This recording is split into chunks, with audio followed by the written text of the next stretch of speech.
అందరికీ మరణాత దేవుని మహాకృపను బట్టి ఈ 88వ మహోత్సవములలో మనందరినీ దేవదేవుడు ఏకీంపజేశాడు.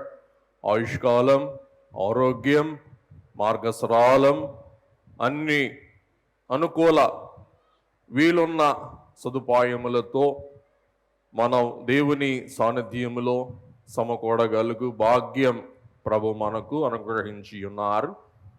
గమనించండి, నిన్నటి దినం ఆదివారం. దైవజనులు అన్నారు, ఆదివార ఆరాధన ఆత్మకు స్వస్థత దయచేస్తుంది. ఏంటండి? ఆదివార ఆరాధన ఆత్మకు స్వస్థత దయచేస్తుంది. కాబట్టి ఆదివారం దేవుని ఆలయంలో ఆరాధనలో ఏకీభవిస్తే మనకేం కలుగుద్దండి? చెప్పండి అందరూ ఒకసారి. ఆత్మీయ స్వస్థత. అలాగే సోమవార స్వస్థత కోటాలు భౌతిక శారీరక స్వస్థతకు తోడ్పడతాయి. నిన్న ఆత్మీయ స్వస్థత, ఈవేళ ఏ స్వస్థత? భౌతిక శారీరక స్వస్థత. ఈ రెండు పర్వదినాలు మొదట ఆత్మ, తర్వాత దేహం లేక శరీరం. దైవజనుడు అన్నారు, దేవునికి అంటండి మొదట అంతరంగం, తర్వాత బహిరంగం. చెప్పండి, ఏం చెప్పండి త్వరగా. దేవునికి మొదట ఏం కావాలంటండి? అంతరంగం. తర్వాత ఆయన బహిరంగం చూచువారు. కాబట్టి దేవుడు మనుషుల బాహ్యమును లక్ష్యపెట్టువాడు కాదు, కానీ ఏం లక్ష్యపెట్టువారంటండి? అంతరంగములను. అంతరంగ స్వస్థత. ఈవేళ ఏ స్వస్థత? బహిరంగ స్వస్థత. దేవునికి అంతరంగం మొదట, బహిరంగం తరువాత. దావీదు విషయంలో దేవుడు అంటారు, మనుషులు పై రూపాన్ని చూస్తారు, కానీ నేను అంతరంగాలను చూచువాడను అని సెలవిస్తూ ఉన్నారు. కాబట్టి నిన్న ఆదివార ఆరాధన ద్వారా ఆధ్యాత్మిక స్వస్థతకు సంబంధించిన విషయాలు ధ్యానించిన మనం ఈవేళ భౌతిక, మన దేహ, మన శారీరక స్వస్థతకు సంబంధించిన కొన్ని అంశాలు పరిశీలన చేసి ధ్యానం చేసుకుందాం. అందరూ కూడా శ్రద్ధగా దేవుని వాక్యం వినవలసిందిగా కోరుతున్నాం. కీర్తనకారులు తెలియచేస్తూ ఉన్నట్లు, ఆయన తన వాక్కును పంపి వారిని బాగు చేసిన. దేవుని వాక్యం మనకేం దయచేస్తుందండి? స్వస్థత. కాబట్టి ఎలాగూ మనం ఆసుపత్రికి వెళ్ళినప్పుడు వైద్యుని యొక్క మాట లక్ష్య పెట్టి జాగ్రత్తగా ప్రతి వాక్కు, ప్రతి అక్షరం స్పష్టంగా విని జ్ఞాపకం పెట్టుకుంటామో, అలాగూ పరమ దేవుడైన యేసు క్రీస్తు ప్రభువును పరమ వైద్యుని యొక్క పరలోక ఆసుపత్రిలో ఈవేళ మహోత్సవాలలో మనం చేరి ఉన్నాము. కాబట్టి ఎవరి వాక్కు విందాం? దేవుని వాక్కు విందాం. దేవుని వాక్యం మనందరినీ బలపరచి మన విశ్వాసం వెలిగించి, దేవుని వాక్యం వలన కలుగు విశ్వాసం బట్టి మన జీవితంలో మనము విస్మయం ముందు అద్భుతం అందుకొందుమో గాక. ప్రార్థన చేసుకుందాం. మహోన్నతుడవై ఉన్న తండ్రి, మహాపరిశుద్ధుడవై ఉన్న దేవా, మహా గొప్ప వైద్యుడవై ఉన్న యేసు క్రీస్తు ప్రభువా, యేసు క్రీస్తు ప్రభువా, మా హితబోధకుండా రోగములు మాన్పు రూఢి వైద్యుండా, బాగు చేసి పంపించు పరమనాథుండా అన్నారు దైవజనులు.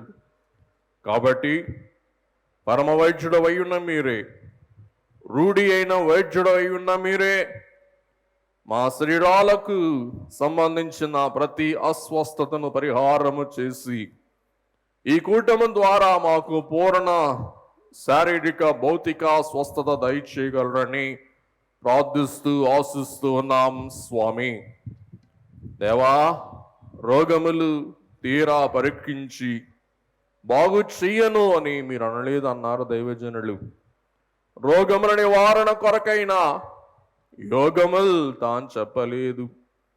యోగుల మించిన పరమయోగిగా మీ యొక్క వాక్కు ద్వారా మీ ప్రేమామృత వాక్కుల ద్వారా రోగులను బాగు చేసిన పరమయోగివై ఉన్న యేసు క్రీస్తు ప్రభువా, ఈవేళ మా మధ్య మసలుచూ ఉన్న తండ్రి, మీ రక్తమును ఔషధముగా మాపై ప్రోక్షించి మాకు స్వస్థత దయచేయండి. మీ వాక్యమును మాకు ఒక వాక్కు యొక్క మందుగా, ఔషధముగా మాకు అందించి మమ్ము స్వస్థపరచుమని ప్రార్థిస్తూ ఉన్నాను.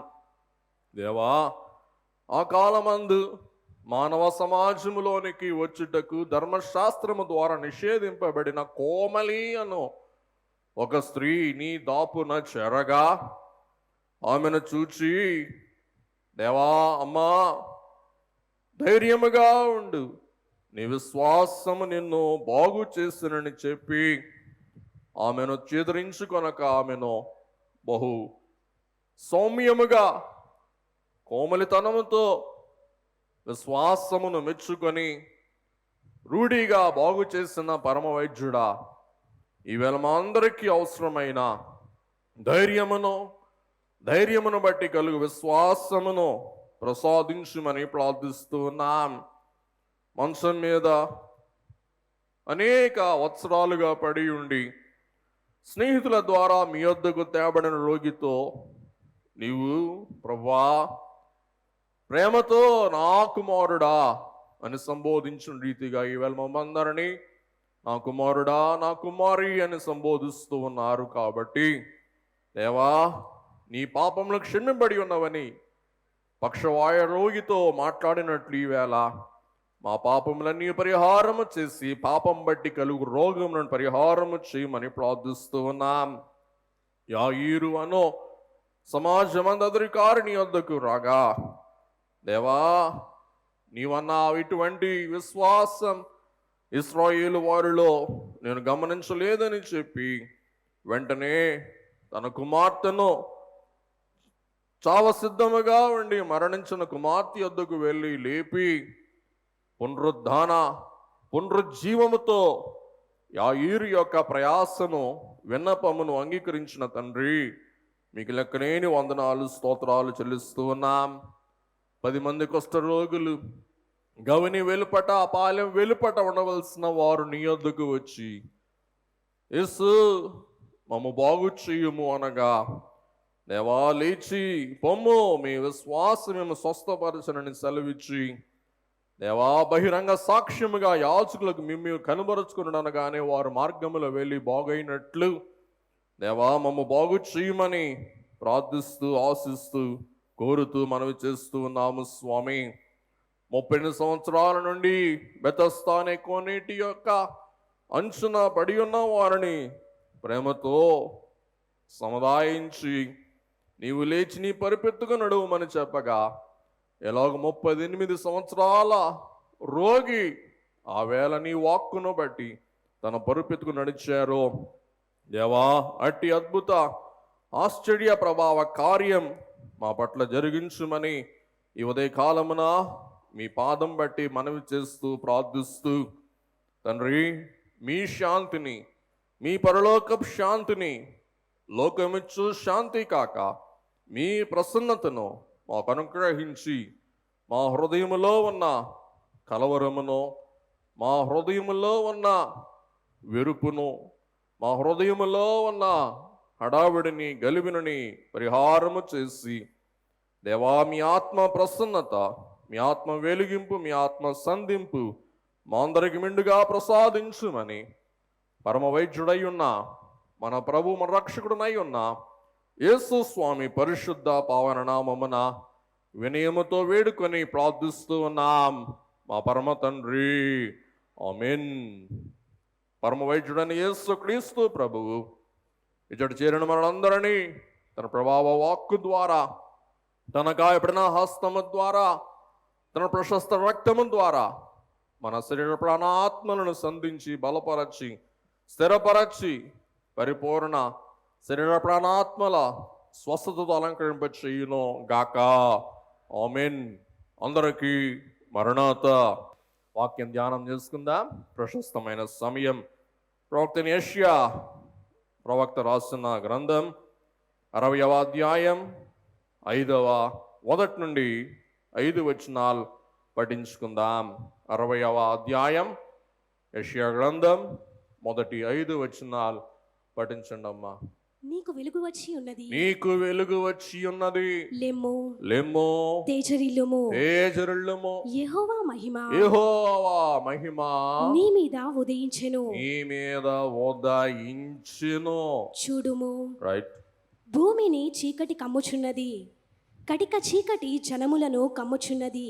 యెహోవా నీ మీద ఉదయించుచున్నాడు. మరలా దేవుడు అంటున్నాడు, యెహోవా నీ మీద ఉదయించుచున్నాడు, ఆయన మహిమ నీ మీద కనబడుచున్నది. 3వ వచనం. జనములు నీ వెలుగునకు వచ్చెదరు, రాజులు నీ ఉదయ కాంతికి వచ్చెదరు.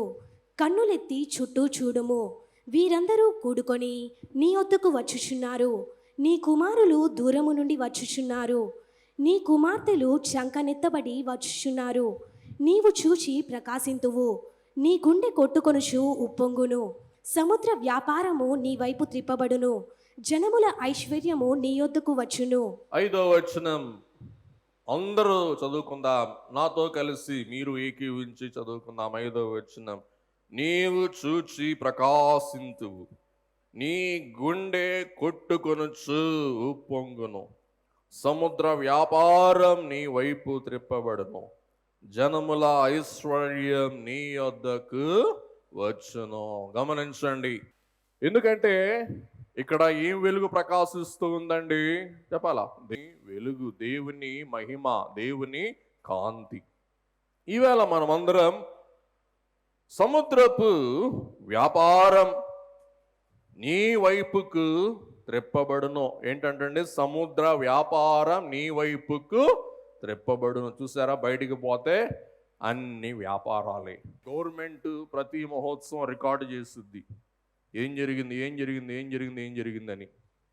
గవర్నమెంట్ చెప్తుందండి ఈవేళ ఏంటంటే మన మిషన్ పేరు మీద ఇదే టైంలో ఇంచుమించు ఒక రోజు అట్ట ఇటో బైబిల్ మిషన్ అని 16 సభలు జరుగుతున్నాయి అంటండి. మరి కిబ్రోత్ హతావా అంటే కరువు బోతులు అనమాట అండి. కిబ్రోత్ హతావా అంటే కరువు బోతుల శ్మశానం. అది ఇంకొక ధ్యానం. మనం అటువంటి వాళ్ళం కావద్దు, మనం కరువు బోతులో కావద్దు. ఈవేళ మనం అందరం ఒక ఒడ్డుకు వెళ్దాం. ఇశ్రాయేలు దేశంలో ఒక ప్రముఖమైన సముద్ర తీర ప్రాంతం. సముద్ర వ్యాపారం నీ యొద్దకు వచ్చును, నీ వైపుకు త్రిప్పబడును. ఈ సముద్ర వ్యాపారం ఎక్కడ త్రిప్పబడింది? ఈ సముద్ర వ్యాపారం త్రిప్పబడుటకు ఆధారం ఏంటి? ఈవేళ మనం ధ్యానాంశం అదనమాట అండి.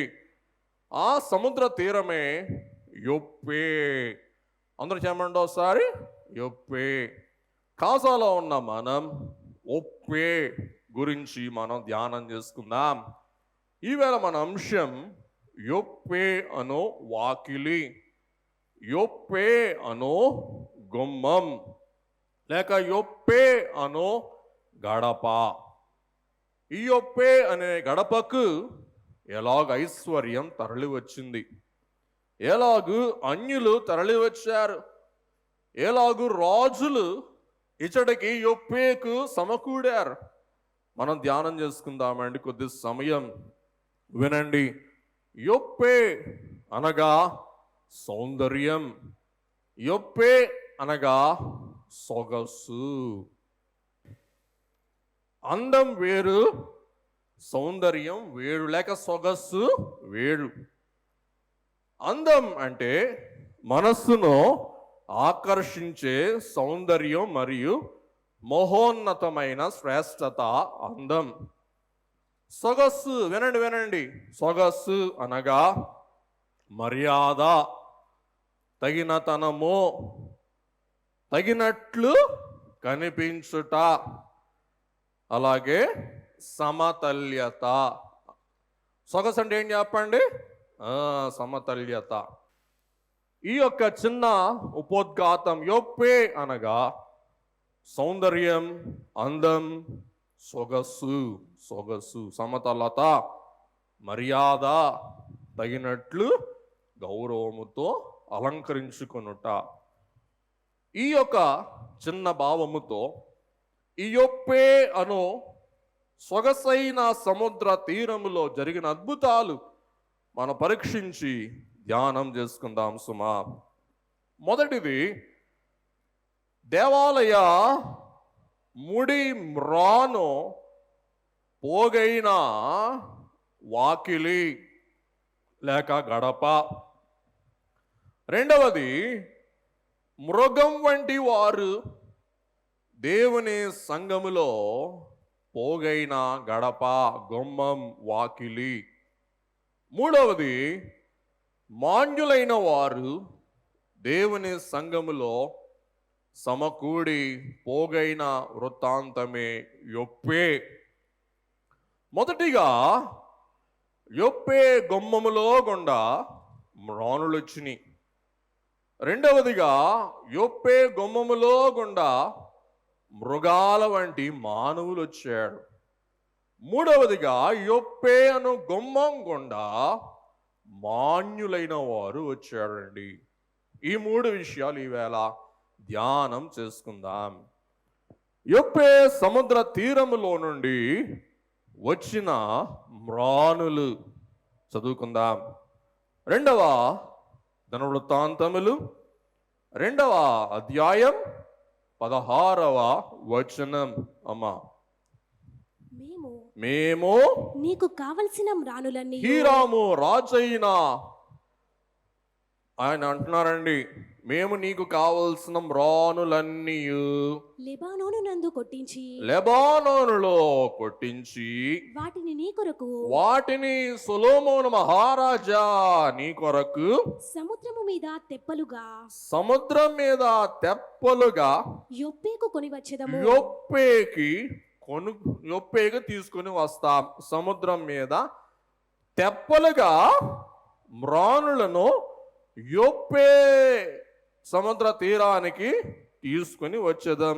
తరువాత నీవు వాటిని యెరూషలేమునకు తెప్పించుకోవచ్చునని వ్రాసెను. గమనించండి, లెబానోను మ్రానులు. లెబానోను కేదారు మహావృక్షాలు. సొలొమోను మొట్టమొదటి దేవాలయం కట్టే ముడి సరుకుగా లెబానోన్ రాజు హీరామ్ అంటాడు, ఓ సొలొమోను, దావీదు కొడుకా, మీ నాన్న ధైర్యశాలి, వీరుడు, సూర్యుడు, మహాపరాక్రమశాలి, వాని కొడుకా, ధన్యుడా, దేవుని మందిరం, నీ యెహోవా దేవుని మందిరం నిర్మించటకు పూనుకున్న మహాత్ముడా, మహామహుడా, ఇదిగో మా లెబానోను మ్రానులు మేము నీకు పంపిస్తున్నామని శృంగారమైన, కట్టుదిట్టమైన, బలిష్టమైన కేదారు లెబానోను మ్రానులను యొప్పేకు పంపింపగా, యొప్పే సముద్ర తీరములో వాటిని సొలొమోను అందుకొని యొప్పే సముద్ర తీరములో నుండి యెరూషలేమునకు తోడుకొని వెళ్ళి యెరూషలేములో దేవుని మందిరమునకు ఉపయోగపడిన మ్రాను కొమ్మలు ప్రవేశించిన గుమ్మమే యొప్పే గుమ్మం అని మనం చూస్తూ ఉన్నాం. అందుకే వ్రాయబడింది యెషయా 65లో, నీవు చూచి ప్రకాశింతు, నీ గుండె కొట్టుకొనుచు పొంగును, సముద్ర వ్యాపారం నీ వైపుకు త్రిప్పబడును, జనముల ఐశ్వర్యం నీ యొద్దకు వచ్చును. గమనించండి, తూరు రాజు హీరామ్ సొలొమోన్ అడగగానే ఈ మ్రానులను పంపించడం మనం చూస్తూ ఉన్నాం. దయచేసి వినండి, మ్రానులతో కట్టు దేవాలయం వ్యర్థం, నిష్ప్రయోజనం. అది ఎంతటికైనా బూతు బంగలాగా తయారయ్యే సూచన ఉంది. అందుకే పేతురు గారు అంటారు, 1 పేతురు పత్రిక 2వ అధ్యాయం 5వ వచనం, యేసుక్రీస్తు ద్వారా యేసు క్రీస్తు ప్రభు ద్వారా దేవునికి దేవునికి అనుకూలములుగా ఆత్మ సంబంధమైన బలులను అర్పించుటకు బలులు అర్పించుటకు పరిశుద్ధ యాజకులుగా ఉండునట్లు పరిశుద్ధ యాజకులుగా ఉండునట్లు మీరును సజీవమైన రాళ్లవలే నుండి గమనించండి, మీరును సజీవమైన రాళ్ళవలే నుండి ఆత్మ సంబంధమైన మందిరము ఆత్మ సంబంధమైన మందిరముగా కట్టబడుచున్నారు. గమనించండి, మందిరం కాదు ముఖ్యం, సంఘం. సంఘము కొరకు మందిరం, సంఘం కూడుకునేదే మందిరం. వినండి, బైబిల్ బోధ లేని భవనం త్వరలో బూత్ బంగ్లా అవటం ఖాయం. ఇంకోసారి చెప్తున్నా, దయచేసి బోధకులారా ప్లీజ్ నోట్, బైబిల్ బోధ లేని భవనం బూత్ బంగ్లా అవటం ఖాయం. మీకు చూపించకూడదు, అది నామోషిగా నేను భావించాను. ఈవేళ అమెరికా దేశంలో ఒమేగా గారు ఉన్నారు, రోజుకి వారానికి వేలాది ఆలయాలు పబ్బులుగా, బారులుగా, సైకిల్ స్టాండ్లుగా, లాడ్జీలుగా, ఇంకా విచారం ఏంటంటే మసీదులుగా మారిపోతున్నాయి. ఏమండి అయ్య గారు, వాస్తవం అది. కాబట్టి రాను రాను రాను రాను ఆ దుస్థితి మనకు కూడా రావచ్చునేమో. గమనించండి, బైబిల్ ఆధారిత, బైబిల్ కేంద్రీకృత బోధ లేకపోతే ఇదొక సూచన, హెచ్చరిక మా కోసం. Bible Mission. కాబట్టి దేవాలయం దేని మీద కట్టబడాలి చెప్పండి? బైబిల్. గమనించండి, అనేక చోట్ల బైబిల్ లేని చోట్ల వినండి, చర్చీలు పబ్బులుగా మారిపోతున్నాయి. బైబిల్ లేకపోతే చర్చీలు పబ్బులు అవుతాయి. బైబిల్ ఉంటే పబ్బులు చర్చీలు అవుతాయి. పబ్బులు అంటే బార్లు. ఆ దృశ్యాలు మీరు చూడకూడదు, చూడలేరు, మేము చూపించకూడదు కాబట్టి చూపించట్లా. చూడాలంటే అందరి దగ్గర నెట్ ఉంది, ఈ ప్రసంగం అయిన తర్వాత కొట్టి చూడండి. చర్చెస్ కన్వర్టెడ్ ఇంటూ బార్స్ వస్తాయి, వరుసకు వస్తాయి. ఎందుకంటే ఏమి లేదు దేవాలయంలో. గమనించండి, కలకాలం అయ్యగారు బ్రాండ్ సాగదు. అయ్యగారు బ్రాండ్తో మనం సాగించలేము. అయ్యగారు పేరు పెట్టి మన బతుకు మనగడ సాగించలేము. కడకి నిలిచి ఉండేది ఏం చెప్పండి? భూమి ఆకాశములు గతించినా నా వాక్యములో సున్నైనా పొల్లైనా. లెక్క పెట్టుకోండి మీరు, ఏ బోధకుడు ఎన్ని వచనాలు చెప్పి లెక్క పెట్టుకోండి. సవాల్, బైబిల్ మిషన్ సవాల్ ఇది.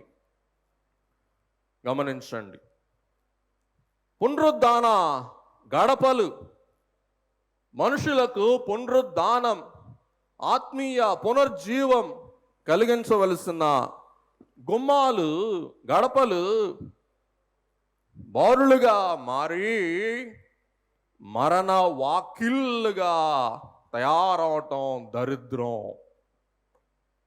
గమనించండి, పునరుద్ధాన గడపలుగా విశ్వాసునిచ్చే జీవానికి సిద్ధపరచవలసిన గుమ్మాలు అనేక చోట్ల మరణ వాకిళ్ళుగా, పాపపు పుట్టిల్లుగా, మరణానికి ద్వారాలుగా మారిపోవటానికి గల కారణం ఏమి లేదు చెప్పండి? బైబిల్ లేదు. అందుకే దేవుడు అంటారు, రోమాపత్రిక 9వ అధ్యాయం 23-25 వచనాల్లో పౌలు గారు రాస్తారు, చదువుకుందాం. మరియు మహిమ పొందుటకు ఆయన ముందుగా సిద్ధపరిచిన కరుణా పాత్ర ఘటముల పట్ల అనగా యూదులలో నుండి మాత్రమే కాక అన్య జనములలో నుండి ఆయన పిలిచిన మన ఎడల, ఆయన ఆహ్వానించిన పిలిచిన ప్రతిష్ఠించిన మన ఎడల తన మహిమైశ్వర్యము తన మహిమైశ్వర్యము కనుపరచవలెనని కనుబరచవలై ఉన్నానేమి. 25వ వచనం, ఆ ఆ ప్రకారం నా ప్రజలు కాని వారికి నా ప్రజలు కాని వారిని నా ప్రజలని నా ప్రజలను పిలుస్తా, ప్రియురాలు కాని దానికి ప్రియురాలు కాని దానికి ప్రియురాలనియు ప్రియురాలని పేరు పేరు పెడతానని దేవుడే నిర్ణయించుకున్నారు, సంకల్పించుకున్నారు. ఇష్ట జనమా, జనకునికి అయిష్ట జనమా? జనకుని ఇష్ట జనమే కాబట్టి మనం వచ్చాం. జనకునికి ఇష్టము కాని జనమును దేవుడు ఏం చేయరంటండి, రానివ్వరు. ముందుకు వెళ్దాం. రోమాపత్రిక 8వ అధ్యాయం 29-30 వచనాలు. ఎందుకనగా రైట్, తన కుమారుడు అనేక సహోదరులలో జ్యేష్ఠుడగినట్లు దేవుడు ఎవరి ముందు ఎరుగునో వారు తన కుమారునితో సారూప్యము గలవారవుటకు రైట్ వారిని ముందుగా నిర్ణయించెను. మరియు ఎవరిని ముందుగా నిర్ణయించెనో రైట్ వారిని పిలిచెను.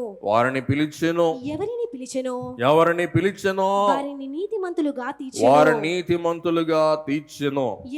నీతిమంతులుగా తీర్చెనో వారిని మహిమపరచెను. దేవుండే మన పక్షమై ఉండగా మనకు విరోధి ఎవడు? ఆ పరమ జనకుండే మన పట్టు అయ్యుండగా మనకు బెట్టు ఎవరు? చెప్పండి, మాట్లాడండి, మనకు బెట్టు ఎవరు? పరమదేవుండే చెప్పండి, మన పట్టు అయి ఉండగా మనకేమి లేదు చెప్పండి, ఇంకా బెట్టే లేదు. అందుకే మనమందరం దేవుని ప్రశస్తమైన శ్రేష్టమైన పాత్రలుగా ఉండుటకు దేవుని వాక్యం ఏమి సెలవిస్తుంది అనగా, మొదటి తెస్సలోనికే పత్రిక మీకోసం చదువుతున్నాను, వేరే బైబిల్లో నుంచి గమనించిన. తెస్సలోనికే పత్రిక 4:5 మీలో ప్రతివాడు దేవుణ్ణి ఎరగని ఇతరుల్లాగా కామ వికారముతో కాకుండా పరిశుద్ధతలోను ఘనతలోను తన పాత్రను ఎలా కాపాడుకోవాలో తెలుసుకుని ఉండటమే దేవుని ఉద్దేశం. గమనించండి, పరిశుద్ధతలో ఘనతలో తన పాత్రను ఎలాగో కాపాడుకోవాలో తెలుసుకొని ఉండటమే ఎవరి చిత్తం చెప్పండి? దేవుని చిత్తం. అందుకే యోహాన్ గారు అంటారు, చదువుకుందాం. 1 యోహాన్ పత్రిక 2వ అధ్యాయం 19వ వచనం. వారు మనలో నుండి బయలువెళ్ళిరి గాని వారు మన సంబంధులు కారు. ఎవరండి? వారు మన సంబంధులు కారు. గుర్తుపెట్టుకోండి, మన సంబంధులు కాని చోట మీరు చేరవద్దు. చదువమ్మా. వారు మన సంబంధులైతే మనతో కూడా నిలిచి ఉందురు. అయితే వారందరూ మన సంబంధులు కారని, మన సంబంధులు ఈ 16 మంది మన సంబంధులు కారని ప్రత్యక్షపరచబడునట్లు వారు బయలు వెళ్ళిరి.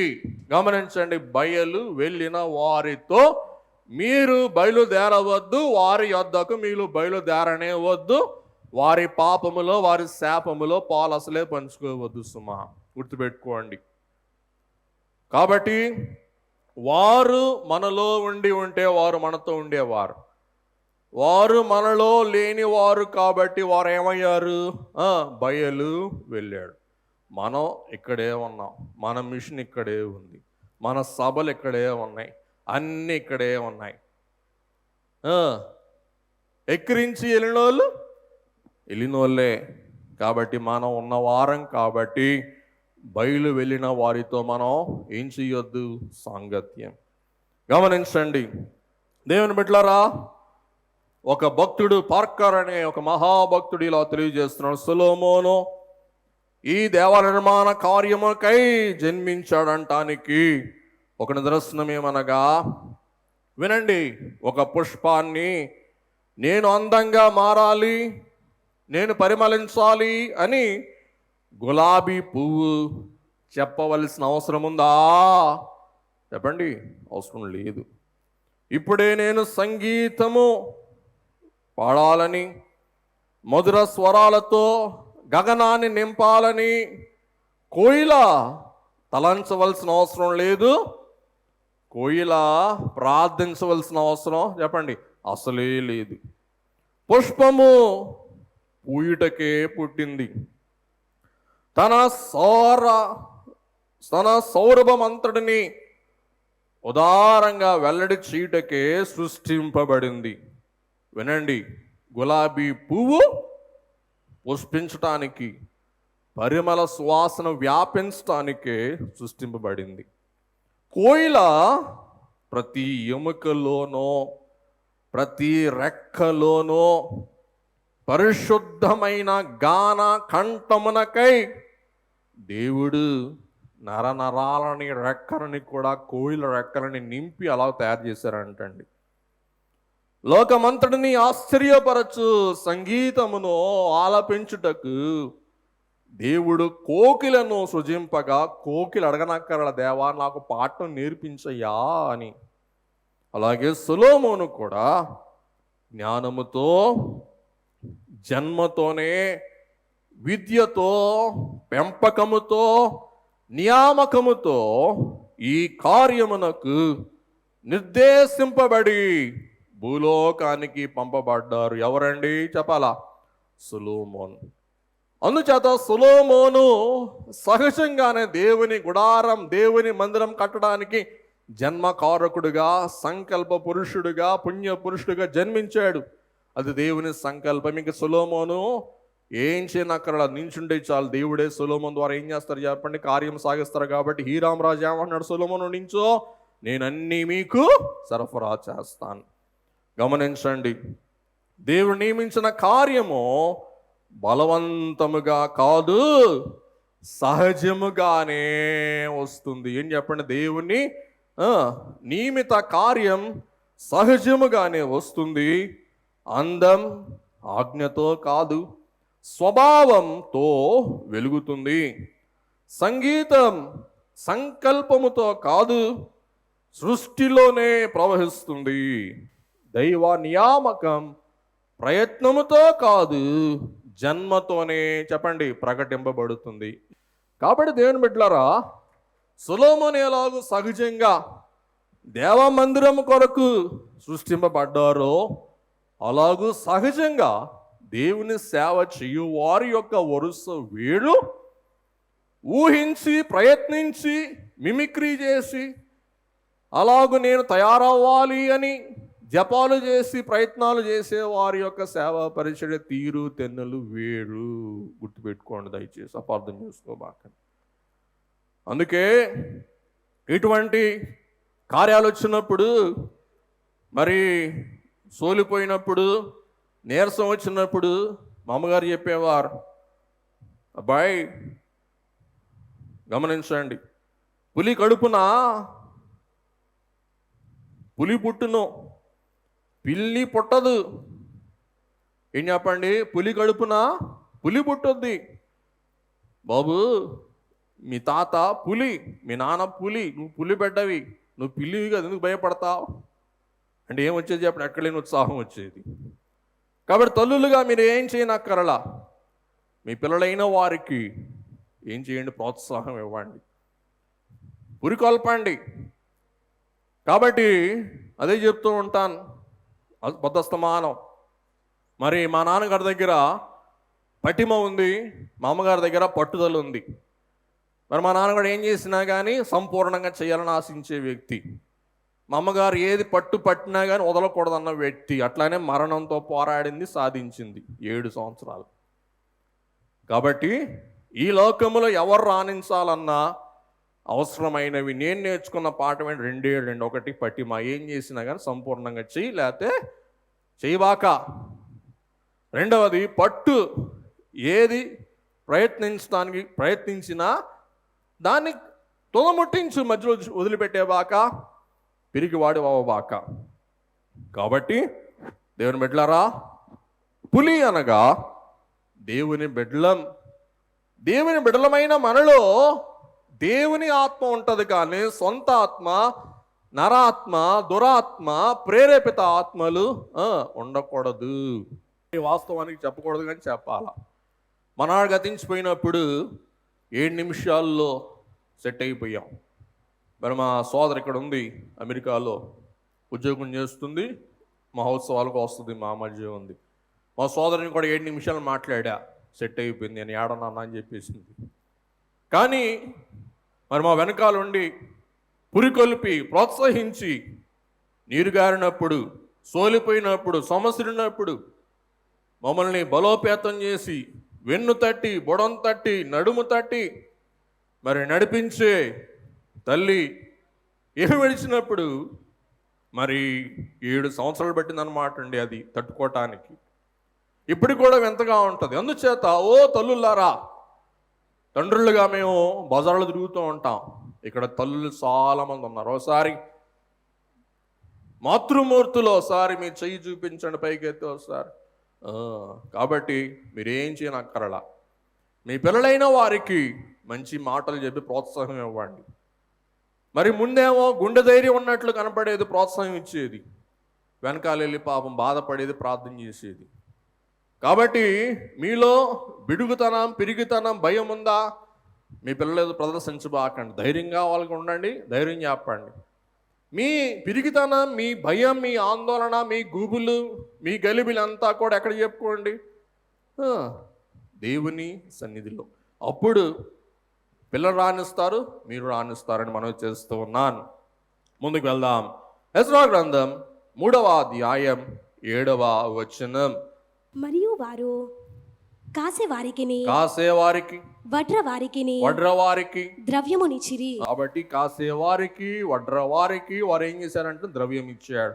అదియు కాక పారసీక దేశపు రాజైన కోరేషు తమకు సెలవిచ్చినట్లు దేవదారు రాణులను లెబానోను నుండి సముద్రం మీద యొప్పే పట్టణమునకు తెప్పించుటకు సీదోనీయులకును తూరు వారికిని భోజన పదార్థములను పానమును నూనెను ఇచ్చిరి. చూసారా, మా తండ్రి, మా పితరుడు సొలొమోను కట్టించేటప్పుడు దేవాలయాన్ని ఎలాగూ హీరాము యొద్ద నుండి మేము మ్రాణులు తెచ్చాము, అలాగే మేము మ్రాణులు తెస్తాము అని చెప్పి యెరుబ్బాబేలు, ఎజ్రా వీరందరూ పూనుకొని మరి నెబుకద్నెజరు ద్వారా శిథిలమయ్యున్న, ధ్వంసమయ్యున్న దేవాలయ నిర్మాణం అప్పుడు, యెరూషలేం 2వ దేవాలయ నిర్మాణం అప్పుడు సొలొమోను లాగా వారు కూడా ఏం చేశారంటండి, మ్రాణులు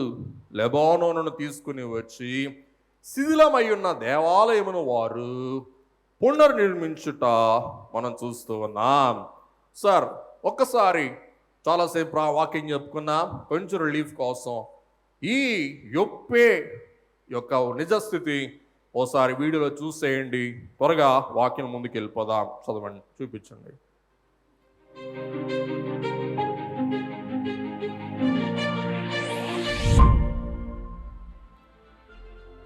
జోపా అనే పోర్ట్ నగరము బైబిల్లోని అత్యంత ముఖ్యమైన కథల్లో కొన్ని పాత్ర పోషించింది. ఇశ్రాయేలీయులు కనాను దేశాన్ని జయించిన తర్వాత గోత్రాల భూభాగాల పంపిణీలో దీనిని ప్రస్తావించారు. యెరూషలేములో దేవాలయ నిర్మాణాన్ని సొలొమోను ప్రారంభించినప్పుడు టైర్ రాజు హిరాం నిర్మాణానికి కావాల్సిన మరకలను అందిస్తానని హామీ ఇచ్చాడు. ఆ మరకలు ఇశ్రాయేలు ఉత్తరాన ఉన్న లెబనాన్ అడవుల నుంచి తెచ్చి తీర ప్రాంతం వెంట నౌకరలో తరలించి జోపా పోర్టుకు తీసుకువచ్చారు.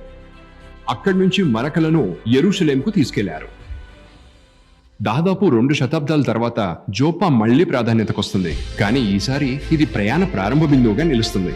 ప్రభువు ప్రవక్త యోనాను అష్షూరియ సామ్రాజ్య రాజధాని నినివేకి వెళ్లి అక్కడి ప్రజలకు బోధించి వారి రక్షణ కోసం ప్రయత్నించమని ఆదేశించాడు. యోనా ఇది చేయాలని అనుకోలేదు.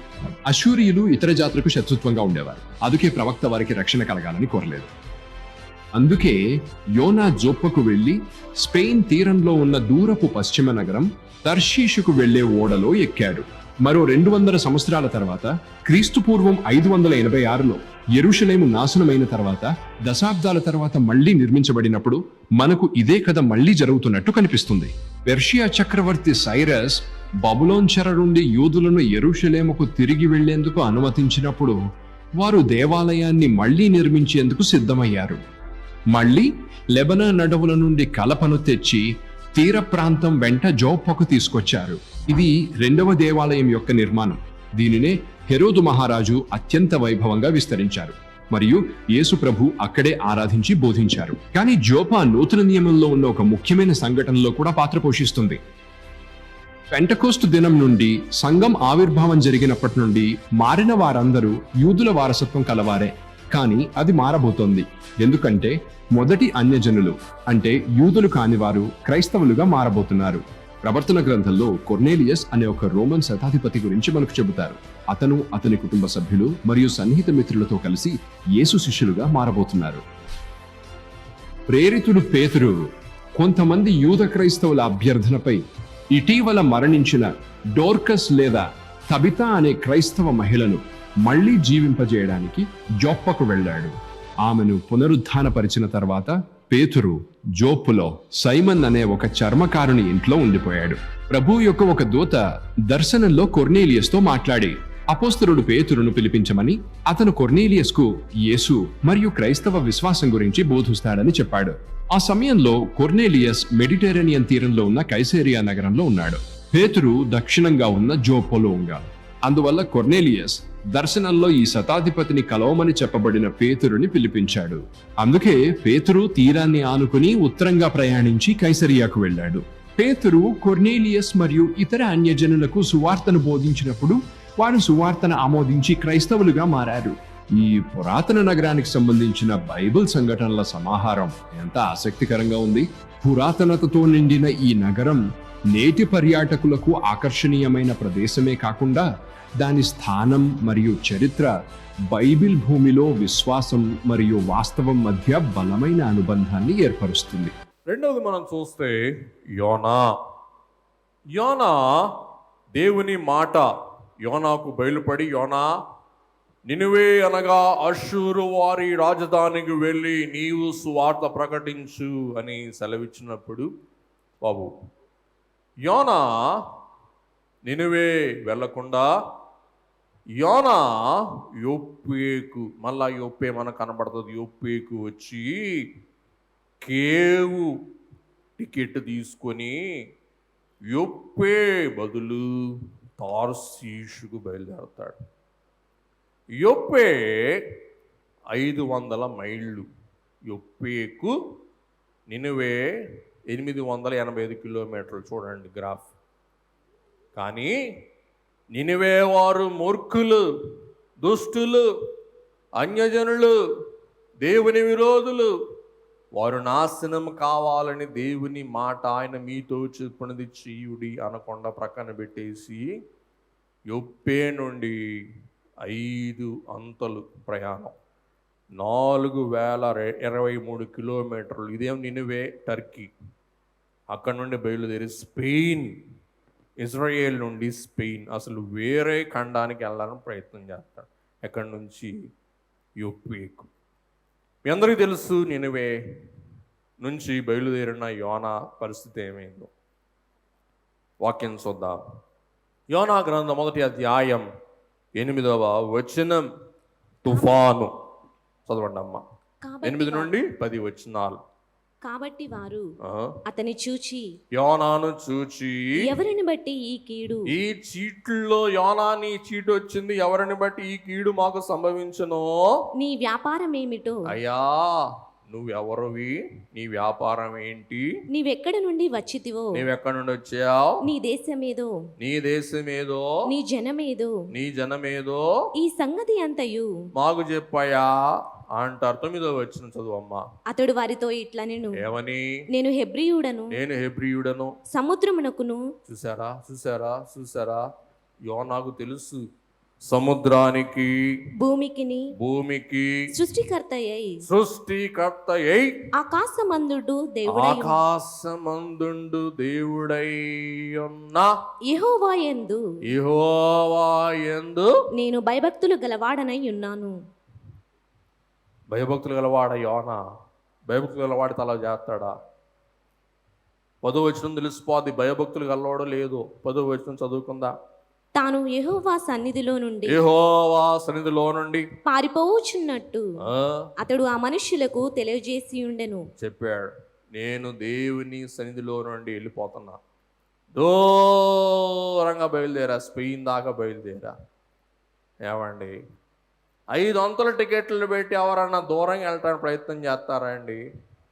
అది కూడా ఎవరి యొద్దకు దూరంగా వెళ్తాను ప్రయత్నం చేస్తున్నాను? దేవుని దగ్గర నుండి దూరంగా వెళ్తాను. ఎంత విచారం. చదువమ్మా. గనుక వారు ఆ సంగతి తెలుసుకొని మరింత భయపడి అవ్వా,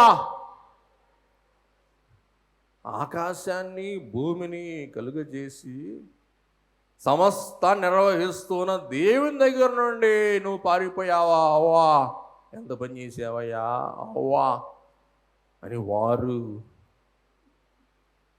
పారిపోయినోడు, దేవుని సన్నిధి నుండి పారిపోయినోడు. 16వ వచనం చూద్దామండి. ఇది చూడగా భయపడి నీవు చేసిన పని ఏమి అని అడిగారంటండి. ఎవరు? అన్యులు. ఎవరిని అడిగారంట? ఏమ్మా మహాసభలు ఏడున్నావు? ఏడకెళ్ళావు? లేదులే, పనుందిలే. చాలా సార్లు దేవాలయం ఏం వెళ్తాంలే. మనం యోనా తత్వం గలవారం. మనలో యోనా ఉన్నాడు, ఉంటాడు. అందుకే దైవులు అన్నారు, దయచేసి అన్న గమనించండి, ప్రార్థన చెయ్యని అంతరంగం. గుర్తుపెట్టుకోండి, ప్రార్థన చెయ్యని అంతరంగం మిడునాగులు సంచరించడి పుట్ట, పెద్ద పులులు నివసించే గుహ, అట్టి వారిని మార్చుట కష్టతరము అన్నారు. ఎవరు చెప్పండి? దేవదాసయ్య గారు.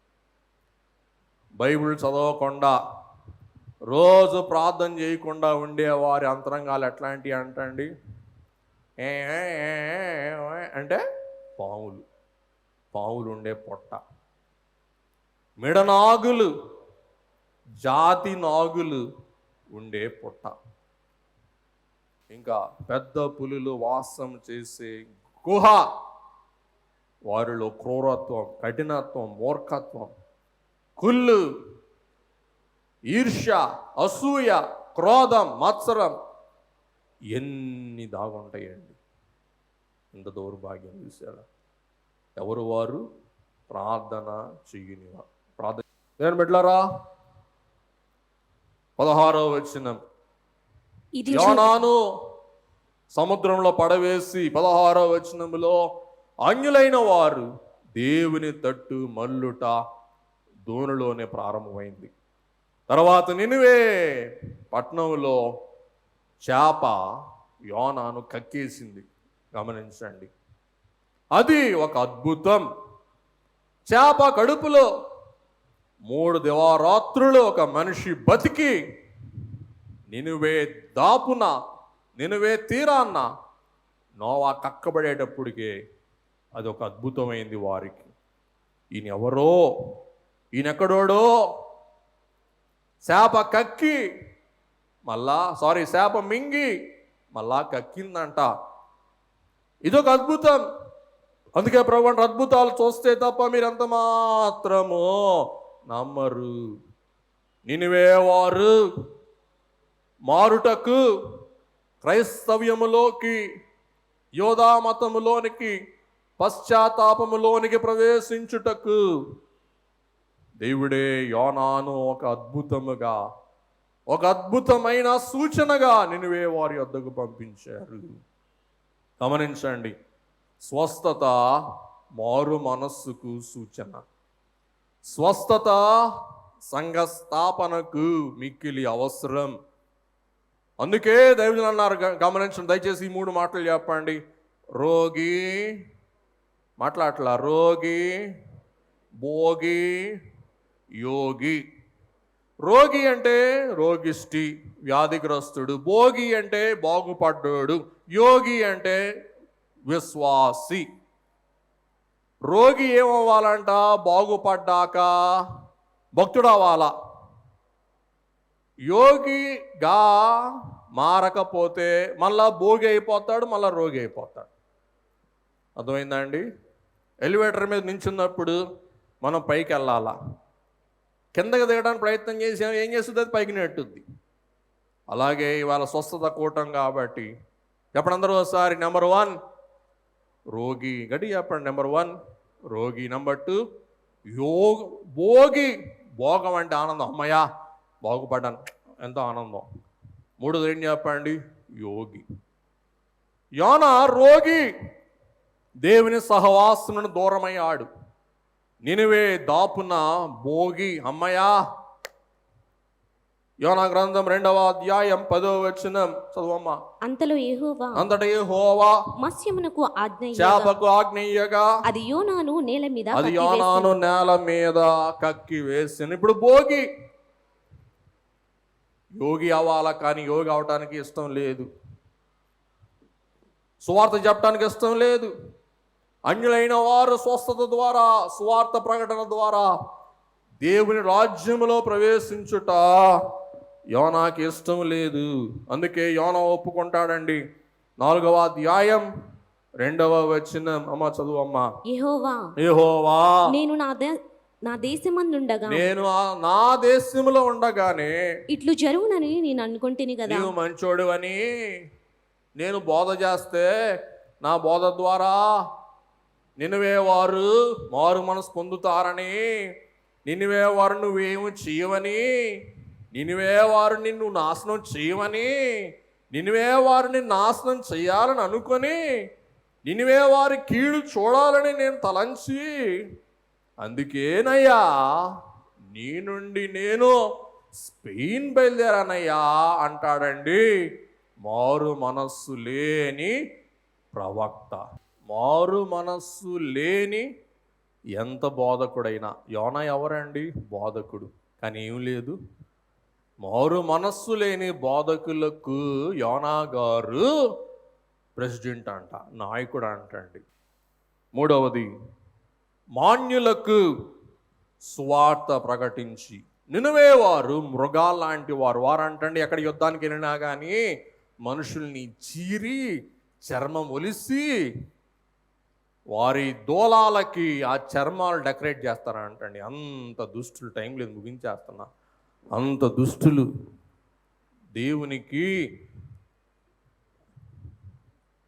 దేవుని చేతిలో మనుషుల దృష్టిలో నికృష్టులు, దుష్టులు, నికృష్టులు. వారు మారు మనసు పొందడం ఎవరికి ఇష్టం ఉంటుంది చెప్పండి?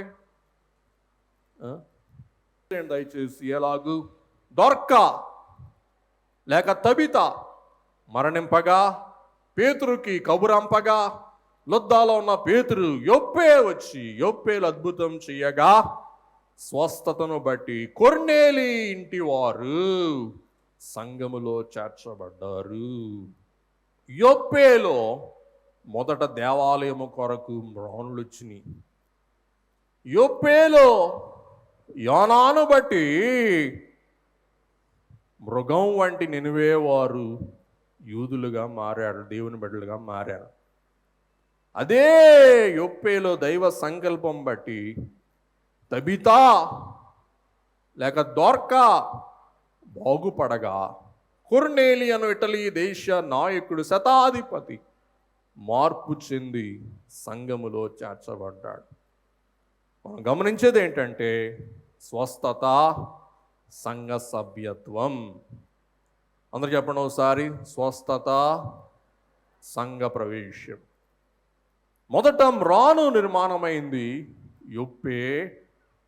మొదట మందిరం నిర్మాణమైంది యొప్పేలోకి వచ్చిన మ్రానుల ద్వారా. తర్వాత యోనా ద్వారా, యోనా ప్రకటన ద్వారా, యోనానే ఒక సూచనని ప్రభువే తెలియజేస్తారు. రెండవసారి వాక్యం చదువుకుందాం. మత్తయి సువార్త 12వ అధ్యాయం 38 నుండి 41 వచనాల వరకు చూద్దాం. చదివేమో గబగబా. అప్పుడు శాస్త్రులలోను పరిసయ్యులలోను కొందరు బోధకుడా, నీ వలన ఒక సూచక క్రియ చూడగోరుచున్నామని ఆయనతో చెప్పగా ఆయన ఇట్లనెను, వ్యభిచారులైన చెడ్డ తరము వారు సూచక క్రియ అడుగుచున్నారు. ప్రవక్త అయిన యోనాను గూర్చిన సూచక క్రియే గాని మరి ఏ సూచక క్రియ అయినను వారికి అనుగ్రహింపబడదు. ఎందుకు ఈ వాక్యం మీకు చూపించానంటే యోనా ఒక సూచన. ఎందుకంటే సంఘములోనికి సభ్యులు చేరాలి కాబట్టి యోనా ఒక సూచన. ఈవేళ బైబిల్ మిషన్లోనికి విస్తారముగా క్రైస్తవేతరులు ప్రవేశించవలసి ఉన్నది. కాబట్టి యోనా ఒక సూచన. మూడవది దొర్క స్వస్థత ఒక సూచన. ఎందుకంటే యొప్పే వారందరూ ప్రభులోనికి వచ్చేటకు అది ఒక సూచన. బాబు పెట్టేసేయండి. సంఘములో సభ్యత్వం గలవారమైతే మన కార్యముల ద్వారా దేవుడు కీర్తి పొందునని తెలుసునా, కీడు ఓడింతువని తెలుసునా, కిటుకు సులువుగా వెడగొట్టదు అని తెలుసునా అన్నారు. కాబట్టి ప్రతిరోజు ఒకసారి పరీక్షించుకుందాం.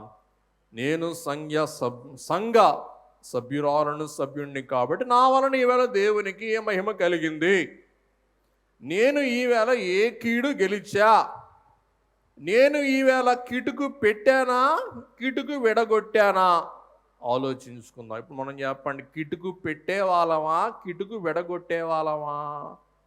ఎంతమంది కిటుకులు పెట్టే వాళ్ళు చెయ్యతండి. అబ్బా అంత మంచోళ్ళ, గాడ్ బ్లెస్ యూ, చాలా మంచోళ్ళండి, నా చేతులు పెట్టుకెట్టుకండి. మనం చెప్పండి, కిటుకు పెట్టే వాళ్ళమా, కిటుకు విడగొట్టే వాళ్ళమా? విడగొట్టే వాళ్ళమై ఉండాలి. అందుకే గారు అన్నాడు, ఏ జబ్బు అయినాను ఈవేళ ముందుకెళ్దాం, ముగించేసుకుందాం. కాబట్టి స్వస్థత కార్యములు, స్వస్థశాలలు ప్రతి వాళ్ళు ఈవేళ స్వస్థశాలలు స్థాపిస్తున్నారు, మంచిది. పాపులకు రోగులకు మేలు. కానీలోనే ఉంది, వస్తున్న చందా సొమ్మున పనులకు వాడుమో, చెప్పండి, ఆర్జింపకుము. కాబట్టి మా నాన్నగారికి నాకు అదే తగాదా. ఎరా నువ్వేమన్నా బిర్లా కొడుకు అనుకున్నావురా, నీకు ఎందుకు అంత ఫోజు, అన్నీ కావాల్సినవి నీకు అనేవాళ్ళు అన్నమాట. చాలా ఆశ్చర్యం. కాబట్టి మంచి కారు కొనుక్కో అంటే, ఎరా నేను టాటా కొడుకువా, కారు కొనుక్కోమంటావా అనేవాళ్ళు అన్నమాట. ఓసారి ఎలీషా గారు అట్లా మహాసభ చేస్తే ఏదో కానీ తేడా వచ్చిందా అంటండి. దేవుళ్ళు అన్నారంట, ఎలీషా దేవుని సొమ్ము వ్యర్థం చేసావా? వినండి వినండి వినండి, చింపిరి జుట్టు, చినికిన బట్ట, చేతికి చెప్ప అన్నారంట. ఏం చెప్పండి, చింపిరి జుట్టు, చినికిన బట్ట, చేతికి చెప్ప, జాగ్రత్త. పెద్దలు చెప్పాడు, ఇప్పుడు భయం వేస్తుంది. కాబట్టి వస్తున్న చందా దేవుని సేవకు వాడు. ఏం చెయ్యొద్దు, ఆర్జించొద్దు. ఆర్జించావా, జీర్ణించుకోలేవు, త్వరగా కాలం గడిచిపోదు. గమనించండి. దైవజనుని సూక్తి 88వ పాట. ఎందుకో ఈవేళ ఆ చరణం చూస్తుంటే 88వ మహోత్సవం, 88వ చరణం గమనిద్దాం, ముగించేసుకుందాం. అక్కడ మరి చర్మకారునైన సీమోను ఇంట్లో ఉండగా కొర్నేలి కబురంపాడు. దేవుడు కొర్నేలియను ఇటలీ దేశపు శతాధిపతికి దర్శనమిచ్చాడు. ఇక్కడ పేతురికి దర్శనమిచ్చాడు. యూదులకే కానీ అన్యులకు రక్షణ కాదన్న పేతురుని చర్మకారుని ఇంట్లో నుండి కొర్నేలి ఇంటికి తోడుకుని వెళ్ళాడు. యొప్పేలో ఉన్న పేతురు అన్యులైన వారికి, యూదేతరులైన వారికి ద్వారం తెరవబడింది స్వస్థత ద్వారా. దేవుని బిడ్డలారా, దేవుని రాజ్య వృద్ధి జరిగింది. మనం అన్యులలోనికి కూడా సువార్త ప్రవేశించింది, వ్యాపించింది, మన దాకా వచ్చింది. అందుచేత రోగిగా బాగుపడిన వారు, భోగిగా మారిన వారు ఏమవ్వాలండి? యోగిగా, భక్తులుగా, దేవుని సంఘములో సభ్యులుగా, దేవుని దేహములో పాలిభాగస్తులుగా మారుటయే దేవుని సిద్ధం. యొప్పేలోకి వచ్చిన రక్షణను బట్టి పేతురు గుండె అదిరింది, పేతురు గుండె ఉప్పొంగింది. అట్టి స్వస్థత కార్యాలు ఈ కడవరి దినాలలో మిషన్లో విరివిగా జరగబడును గాక. సంఘము దేవుని మహిమ కొరకు వృద్ధి చెందును గాక. దేవునికే బైబిల్ మిషన్ ద్వారా, ఈ బైబిల్ మిషన్ మహోత్సవాల ద్వారా ఘనత, మహిమ, కీర్తి కలుగును గాక. అందరికీ మరణాత